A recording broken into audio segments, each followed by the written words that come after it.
ここはどんな客人も歓迎いたしますよ。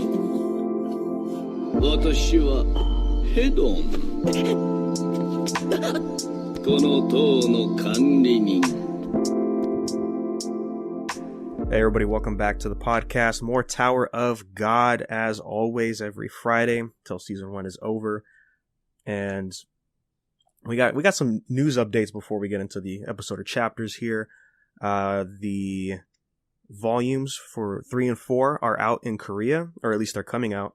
And we got to look at the covers. Volume 3 is Rek, and Volume 4 is Andrasi. And oh man, Andrasi looks so good in that volume cover, man. Dude, I love the fit, man. I need her now. Dude, even Rek's looking pretty fresh, man. Dude, I love his too, man. It's their outfits. I like the change that they've done with these covers. It looks really cool, really, really clean. I still need to cop them. I'm really hoping that it drops out here. I think it will. I think it's doing pretty well enough that I don't see why we wouldn't get one, you know? And speaking of the West Coast, English dub is out. Episode 2 dropped today. I caught the dub. I don't know if you guys, Gerry, if you caught it. I still haven't seen it yet. Well, what are your thoughts on it, Danny? All right, so right off the bat, guys, man. Our main character, right? What do we say? We say Bam, right? It's pretty overall agreement on that. The English dub says Bomb. Knew it. I knew they were gonna pull some shit like that, dude. Come on, man. Here's the kicker for that, right? It makes sense when you spell it out, right? Because how do you spell Bam, right? Would B-A-M. OG Tower God fans spell it with 2 A's, right? Yep. And yeah, I can understand if you would say bomb on that part, right? Because if there's 2 A's, you're going to elongate it. But the anime, I know at least for the Japanese subtitles, right? It says Bam with 1 A, so you would still say Bam normally. Yeah, exactly. Yeah, for real. Yeah, as you know, it's just one of those things. Like early on, right? Episode 1, the community came in and said, "Hey guys, the subtitles are actually wrong. It's a guide, not a navigator, or whatever they said initially." You know, and I feel like that's just here as well. It's the West Coast. We're translating what? An anime that's based off of what? A Korean webcomic? Okay. I heard it so many times that I was like, yeah, they're not I don't think they're going to fix this anytime soon. Yeah, I mean, especially if they're recording it right now. I mean, it's been about a week, so if they didn't fix it by then, because that's going to be a lot of re-recording for them to do, just for the first episode alone, we might be stuck with that for its entirety, which, dang, man. Yeah, I don't know if I don't know how animes handle that when they mispronounce things. That's yet another example of why dub is better than sub. You mean the other way around, Gerry? Shut up. Yes, no, yeah. Yeah, so episode 2 dropped, and I checked it out, and I just skipped around. I just wanted to hear the voices of our main cast. And overall, I'm like 50-50. There's some good ones. And then there's some I'm like, yeah, it's, the Japanese dub really nails it. Like with Rek, I just told you right now, Adam, I'm like, there's something about characters like Rek, to where the Japanese voice actor nails it perfectly. In English, they just can't touch it, man. It's like you said, Adam, it's that kind of energy that the Japanese voice actor gives. Yeah, I mean, we've seen this happen a lot in other dubbed animes, and then you go and look at the side-by-side comparison with the Japanese voice actor, and I mean, that's not take away that they're not doing a bad, like they're not doing a good job. I mean, they could be doing a phenomenal job, be a really, really great voice actor, but sometimes there's just a different kind of energy that goes with these characters, and I mean, I'm no voice actor, but that's really hard to nail already, I mean, when you look at it too, the voice actor for Rek in Japanese is All Might. Mm-hmm. I mean, that's how many takes did he take to actually say that line? Mm-hmm. Right, exactly. And where do you draw the line? It's like, okay, I'm done. It's just a lot of energy. It's a lot of work. Again, not to take away anything from the voice actors. Sure, they're doing a great job. I still haven't checked out the dub. I'll probably check it out later tonight. But yeah, Danny, it's just the energy, man. It's not always seen, unfortunately. It really is, man. Everybody else was pretty good. I like Anak's voice a lot. It really fits her. Khun's fits him. and Evan is pretty good, and so is Yuri. And like we said, Yuri is Kira Buckland, friend of the show, right? And I didn't know this, but so she voices 2B in Nier Automata, and then the voice actor for Evan is the guy that voices 9S. So I'm like, oh, that's pretty cool that they're back together working on a project. That's pretty cool. That's pretty anime. Yeah. For an anime. Yeah. Yeah. And speaking of Kira, right, doing Yuri, I think her voice fits the character, and she does some lines where I feel like she's giving off a different type of energy than what the Japanese voice actress is doing for her. Because like we were saying early on, Adam, that like it just doesn't feel like early Yuri like we know her from the manhwa for the Japanese. But here in the English, I'm like, okay, if I want to get some more lines in. I know like there's like another episode where she talks, and when we get there, I think Kira's job for Yuri is doing a better adaptation. Just a little bit better. It's different. Hell yeah, man. That's what I like to hear. Mm-hmm. Honestly, I was really excited. That's another reason to watch it. Right. No, I was really excited to see her performance and Johnny Young Bosch. Yeah, and I haven't even said it yet. Yeah, Johnny Young Bosch is our boy Bam. I was expecting like, oh, it's just gonna be Ichigo. Dan, you got to get it right, man. It's bomb. Fuck. Yeah. So, yeah. Excuse me. Excuse me. Bomb. I thought it was just gonna be like, oh, he's gonna sound like Nero or Ichigo or like Vash. His voice range doesn't really go that far, but he did a good job. He sounds young when he's doing the role, and I think that's important. Yeah, I'll definitely check it out later tonight. Oh yeah, and the opening and ending for the anime is also in English, and it was a little weird to hear it in English because I think it's the same guys. I want to say it's the same band that does the English covers. Wait. So you said the openings and endings are in English? Like there's like it's not in the vanilla language? Same? Yeah, it's in the English lyrics. Yeah. Whoa. It's kind of weird. Well, they not only is it's in Japanese, right, for the anime what we're watching, but in Korea they're using Korean lyrics for the songs. Huh. That's crazy, dude. One song in 3 different languages. Yeah, Dude, you know what? That's actually pretty cool, though. That's pretty cool. I mean, that's a lot of work for them to go into it with. You know, I mean, I guess that just shows that these Koreans really like Tower of God, man. They must all be fans, and which means they probably have the best merch already. Well, the band's Japanese, aren't they? Stray Kids? I thought the band was Korean. Boy band. Oh, they are Korean. You're correct. I knew that they were doing it in Japanese, and I'm like, okay, that's pretty cool. But I didn't know that they were also doing it in their mother language and then doing it in English. Like that's pretty cool, man. I'm with it. Yeah. I mean, I need to see what it sounds like, but I'm with it. It's just you have to get used to it, right? Because I'm used to just hearing the Japanese lyrics, and then it's them. It's their same voices, but saying it in English. And that brings me like old school anime vibes. You know, like some animes would do that. They would have English lyrics for the openings. Yeah, something you don't see nowadays. But yeah, that's pretty much all the updates I know of for Tower of God here. So let's go ahead and get into the rest of this episode. We're going to start off with the anime, Season 1, Episode 8, Khun's Strategy. I like this episode, man. I think it was fun. This shows off how detailed Khun can get with his plan. Basically, how far he's willing to go to help his original team out. Yeah, exactly. Yeah, I liked how heavy focused it was on the plan. This is good to show off Khun, because we haven't really shown off too much with him, right? I mean, one of the early stuff, like the Crown game, we got a glimpse of it, but here it's like he's leading like a whole group of people now. Now this is his time to shine. And what I really like too is they did a great job on showing the relationship that Khun has already established with Bam. He's like, dude, I want to go up to tower with you. Like, I don't want to go with anybody else. I want to go up with my team. And I think just that little piece, I mean, it's not that hard to mess up, but I think the anime did a really good job of portraying it. Especially towards the end where Lero is like, no, he betrayed his team. And he goes, no, he didn't. This is his real team. Mm-hmm. Yeah, I forgot about that. He wanted to make sure that everyone else could. Like, he cares about his people. I'm like, fuck yeah, dude. His original team. Yeah, so that's good stuff, man. I like the whole execution of the episode with Quant, and especially it was different how they did it from the manhwa when he's hiding in the shadows, but that was still pretty good.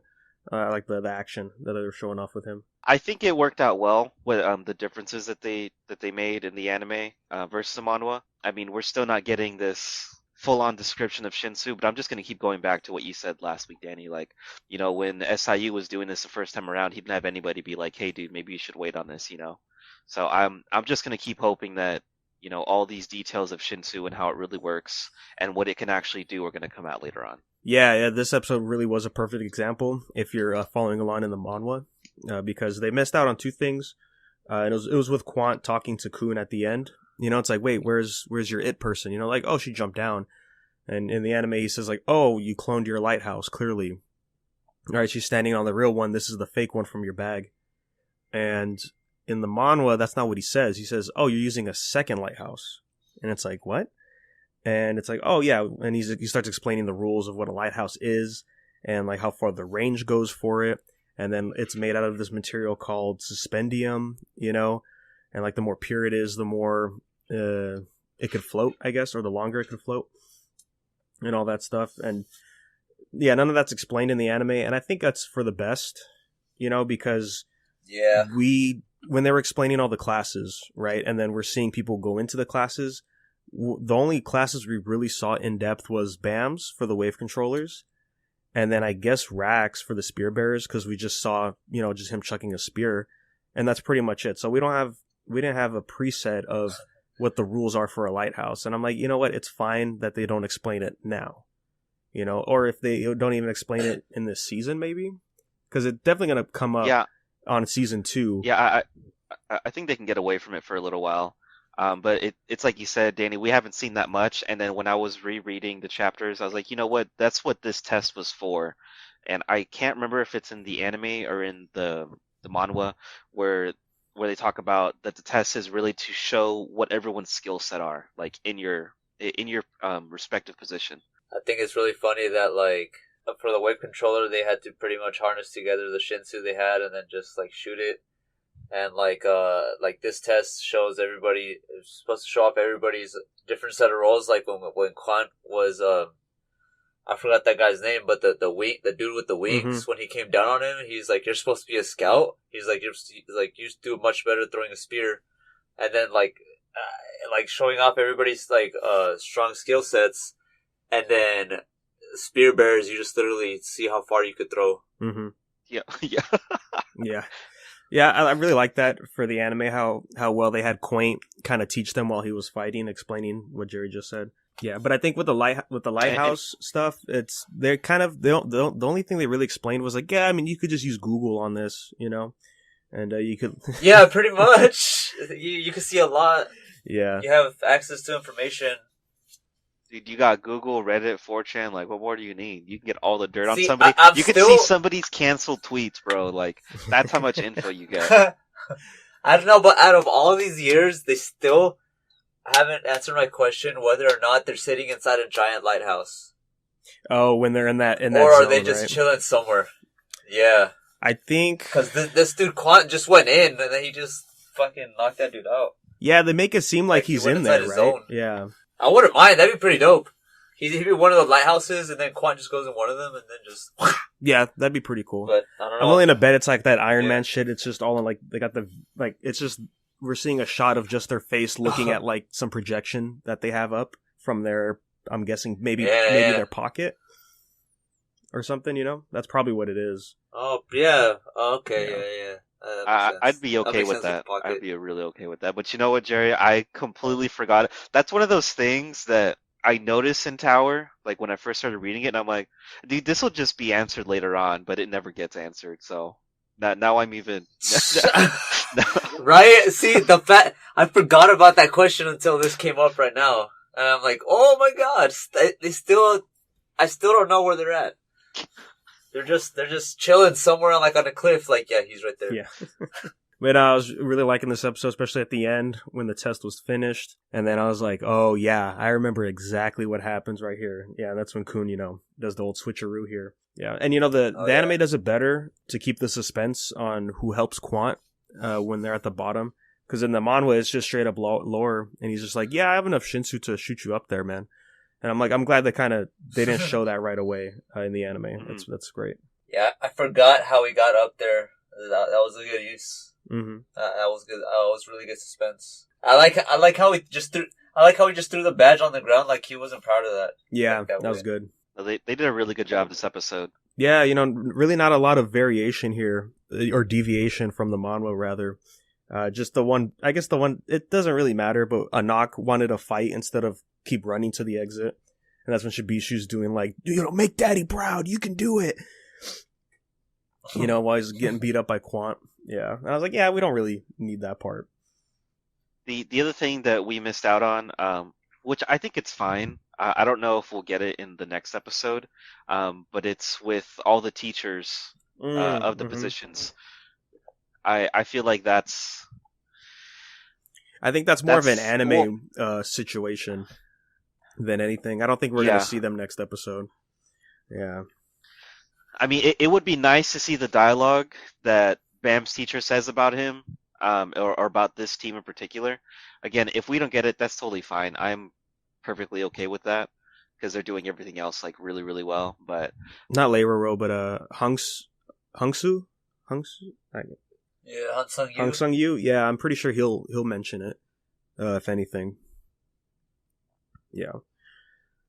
Hope so, man. Because I think what's important about season 1 with Bam is just everybody noticing that he's got something going on, and it just it spearheads like as we get closer to the end of the first season. So these little details that we've been like mentioning since we've been doing this, I think they're really important. So hopefully they keep up the trend of just like throwing it out there here and there, or at least sticking to that piece of the source material that much more. Yeah. But on the opposite end here, I do like what they added that's only in the anime. Especially with the rack scene with the other spear guy. And they're just like doing like a chocolate bar eating competition or something. That was fun. Oh, yeah. The rack scenes are so good. Mm-hmm. And again, it goes back to that energy the Japanese voice actor gives them. It's just, it's so good. It perfectly fits Rack, I think. Yeah. Especially with the other scary dude, like Rack is like, "Yo, more chocolates, please," and then the fucking other dude's like, "Yo, me too." But he doesn't say anything, Yeah. I know. Oh man. The other scene I like that they added is with Andrasi, and it's building with her character. Is she starts talking to Bam while they're watching the match go on with Team A, and it's clear that she's trying to understand why Bam is so focused on Rachel. And then that's when she'll start making her decision about what to do in this situation. Now, it's really nice to see how the anime is also portraying their relationship too. Not giving any spoilers, but just going along still with that. All these people care about Bam in their own way, and he also cares about them. It's a reciprocated type of feeling. But just seeing the growth, since we all know where the story ends up, like as far as it is right now in season 3, but it's really nice to see how the anime is really doing a solid job of like, hey, here's little moments that are going to make the difference later on. Yeah, exactly. So I'm glad they're building it up like that. Yeah. And then that moves us forward to the final part of the episode where it's Team B's turn, and it's all pretty much just the same stuff here. Excuse me. I did forget about I forget her name. The one that hangs out with Shibisu. With her backstory and talking to Ho about like why she wants to climb the tower and all that. Yeah. And man, how she was a thief and all that. Yeah. And it doesn't happen too often. It was mainly like in the first episode, but this show can get a little graphic, right? When we got that flashback of that rancor fucking taking these people. I was surprised, man. Yeah. Straight up just slice. He said, "Hey, man, I want to make a sandwich. Let me get some of that cheese real quick." Yeah. I was like, oh, snap. We're just seeing we don't see them. We see the shadows, but still, we're just seeing them like fly, like chop in half, bodies flying. Like, damn, dude. They did a phenomenal job on that because it shows again, this is just going to go back to the whole Khun thing with, his team, how important it is for, when people start climbing the tower, they're like, I'm going to leave everything behind. But then you have a team. It's like, well, I don't want to leave my team behind now. Now I don't want to step on them to continue climbing the tower. And, and she says it perfectly. She goes, I don't want to have to kill you guys in order to keep climbing. Like, I kind of want to stop now. I want to back out. Yeah, I think that's really good. And it also adds to the scene earlier when Hang Sung-Yu's talking about Khun's original team, right? And then we have the shot of everybody eating during lunch. And then we see here the episode. It's going to be more focused next week for sure. Very subtle hints of what Ho's doing for this test, right? Keeps looking at Bam specifically while Bam's looking at Rachel. And we have to remember, picked up that letter. I think it was last episode, right? It was last episode. Yeah, we're going to see what's going on with that. I really like this episode. Very structured. Pacing was great. Same. Yeah. I like Quant a lot, actually, in this episode. I forgot he could be mature sometimes. Yeah, they're doing a really good job with him. As mature as they can make him without, Yeah. Shibisu's all like, hey, you're really trying to hold it together, huh? Yeah. There was one moment in the manhwa that they didn't put in there, and I kind of wish they did. It was, they were talking about Shinsu, and it's like, oh, you don't have that much Shinsu left, right? And he's like, oh, the reason I'm not using it on you guys, or the only reason I'm using Shinsu on you guys is so that way I don't have to kill you and have blood on my hands. And then you just hear Leiroro and Hang Sung just laughing on speakers like, oh, look at that guy. And it's like, oh, so edgy. So edgy, kid. Yeah. Man, that would have been great to see. Yeah, it was funny. But yeah, solid episode, man. Hyped for next week, for sure. We're almost done, man. We got 5 more. Yeah, man. And this ends Dang, ends right off of chapter, I think it was 48, I believe. Yep. Oh, no. I've got 44. Oh, excuse me. Yeah, you're right. Yeah. Well, the end of 43 I have right here. I'm gonna keep saying it, man. I'm ready to hear. I'm gonna feel it in my bones. That last morning when the episode drops, the internet's gonna be very angry. I just want. Yeah, I can't wait for that. Satisfaction man. to know that I'm not the only one. I hope we get a second season. I think we will. Especially with the interview that Crunchyroll had with the director of Tower of God. Oh, I didn't see this one. There was a question in there that says, would you be interested in continuing? He goes, I really hope we can get into season 2. And I think Crunchyroll still has that interview up. I found it on their Twitter and also on the Tower of God Twitter. So peep out for that. It's a pretty good interview. Lots of really good stuff in there. You get to see how he feels about going through the production. Again, if you're fans, definitely check it out. I really appreciated the interview. It made me feel a lot better. Cool. Yeah, I'm gonna have to check that out. Yeah, I forgot that happened. And I know it's pretty popular on Crunchyroll. They do those weekly popularity polls, right, for anime and characters. And this week, Khun and Andrasi were number 1 for male and female favorite characters. So that's cool. Wait, who was who? Got him. Yeah, man. So let's go ahead and get into the manhwa here, man. Season 3, episode 62. Finally! Versus Kallavan. This is the third part of this. And I gotta say, I like this chapter a lot. Dude, okay, hold on. It's getting really good, man. Before we get really into it, I just gotta say, I know a few weeks back I said I really did not like attacks being whole panels. I take back that statement wholeheartedly. Give me all the attack panels, dude. It's when it's good, man. Like, yeah, hell yeah, bring them on. But when it's like kind of where you can't even see where it started and where it ends, I'm like, that's where it's like, okay, it's kind of ambiguous from there. But like, if you see like tiny person and then just huge blast from one hand, I'm like, that's cool. If you just see like giant blast, no beginning or end, I'm like, all right, what's going on? I feel that. I think it might just be because I've been very hyped when I read this chapter. Like, dude, my man's. And it starts you off with the fucking epic shit, dude. Dude, a lot of. Starts you off with. Excuse me. There's a lot. Fucking homeboy. There's a lot in this chapter, man. That's really solid. Yeah. One, the big one, right? We brought him up last week. But the guy under Kallavan, right? This guy right here. Right off the bat, he's already out for the count. He's sitting on the bench, bro. He lost his fingers. He's not doing anything. Come on. Yeah. But the big thing was what White was saying about him. It's just like, yeah, did you know, like my followers, they would copy me and they would mark their eyes with red, like I have it.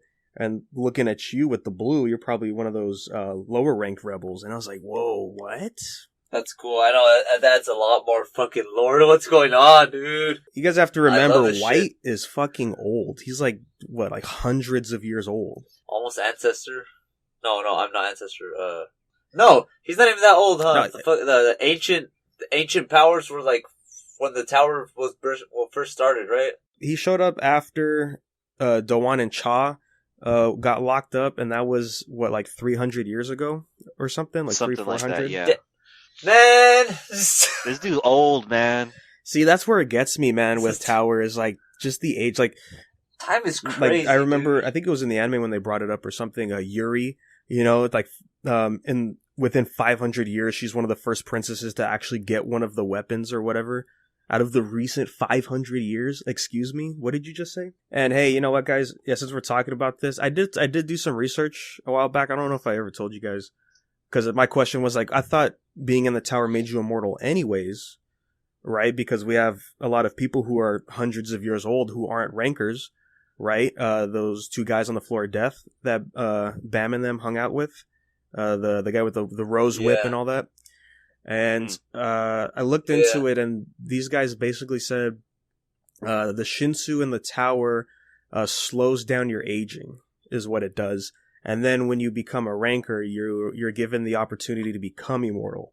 So I guess that could work, but like these guys in the Hell Train, like they've been there for like 200 years though, like, and they're not rankers. Are you sure? Like, is this more than just dog years we're saying? What's going on? You know, you got a good point there. But also remember that in the Floor of Death, they have like very little Shinsu there because the administrator's dead. So I think that's why we have those two guys. I can't remember their name, but the one that Hockney has his eyes, they're pretty much like walking skeletons. But that's all for another deal, man. That we can get into the age thing at another time, because there's one thing I do want to note in this chapter that really gets me. And it's the fact that White keeps looking over at Bam and he's all, this is how you burn souls. This is how you do this. Like, yeah. I feel like you guys called it back then, or like a few weeks ago, when they're like, he's got to do something with the souls. Cause like this chapter had barely come out. Yeah. He has all the souls in it, and White's gonna tell him how to do some shit. I mean, he's gonna get another power scaling upgrade right now, even though he just got his shield. But he's gonna be looking at, I mean, White's gonna be displaying like, this is how you use this power. You know, like you can already be strong. You can already be like the big tits, the big tetas, you know. But if you don't know how to use it correctly, then you're just wasting your time. You know, like clearly we can see that White is doing damage. And the other important part with White in this chapter, SIU reminds us that he's only using Bam and his crew for now to help him, right? Because he's looking at Bam, he's like, if I eat this kid's soul, I'm gonna, definitely get up there in power. But I still need him right now, so we're just gonna put that off. Because that hasn't been brought up in a long time, like since they left the train. I think it was the last time they brought that thing up. So yeah, this was a good moment to remind us about that. And you have to remember with Bam, the way he learns new stuff is he has to get hit with it. So I wonder if White's gonna hit him coming up in this fight, or maybe just burn those souls from the Floor of Death or something. Or maybe just by watching.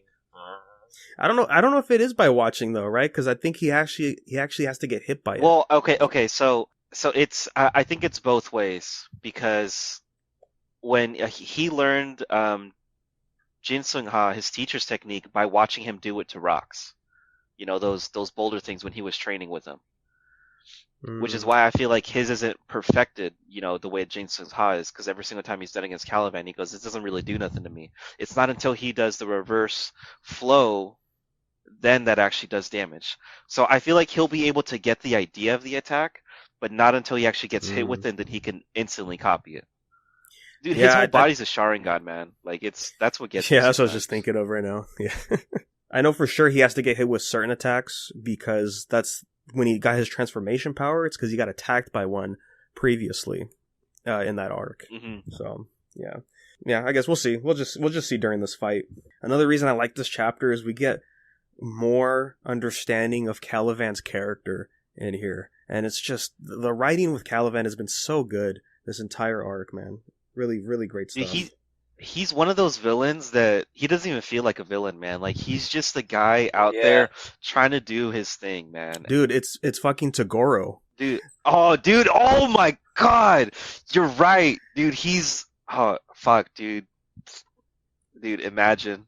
I mean, I think Kallavan will swap the floor with him, but Kallavan and Toguro, man, Oh man. that, dude, two big buff guys going at it. But okay, no, you bring an excellent point though, Danny, which goes to what exactly I was gonna say. Like he did join the army, but he tells his commander, he's like, if all of these people die and it doesn't even work, I'm coming for you, bro. Like you're the first one I'm coming Oh, yeah. against. I was like, okay, you know what, man? You have your friends that you respect and the people that came up with you to do this. Like he found his own team, not to climb the tower, but to join, Zahard's army. So I'm with it, dude. I'm fully with it. But see, I don't think he knows that his buddy is dead. No, I don't think he does, because nobody said anything yet. And I feel like once he figures that out, this guy is gonna. I think Well- we might see a really intense battle between him and Kallavan. I mean, him and Evankel. I think that's a different situation, though. I believe because he died on the battlefield on his own accord, right? And maybe sure you could say he was tricked by the sniper to sacrifice himself so they could defeat Evankel. But he might be okay with that.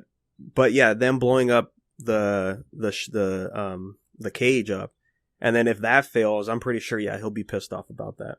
But I don't know. We'll see, man. We'll see what happens. This is just such good development for Kallavan, though. I mean, it's like you said, Danny. Ever since this guy came Oh, out, yeah. it's just been nothing but great lore on him. Like I love it, man. This guy's one of my new favorite characters, hands down. Mm-hmm. Yeah, I really like the flashback.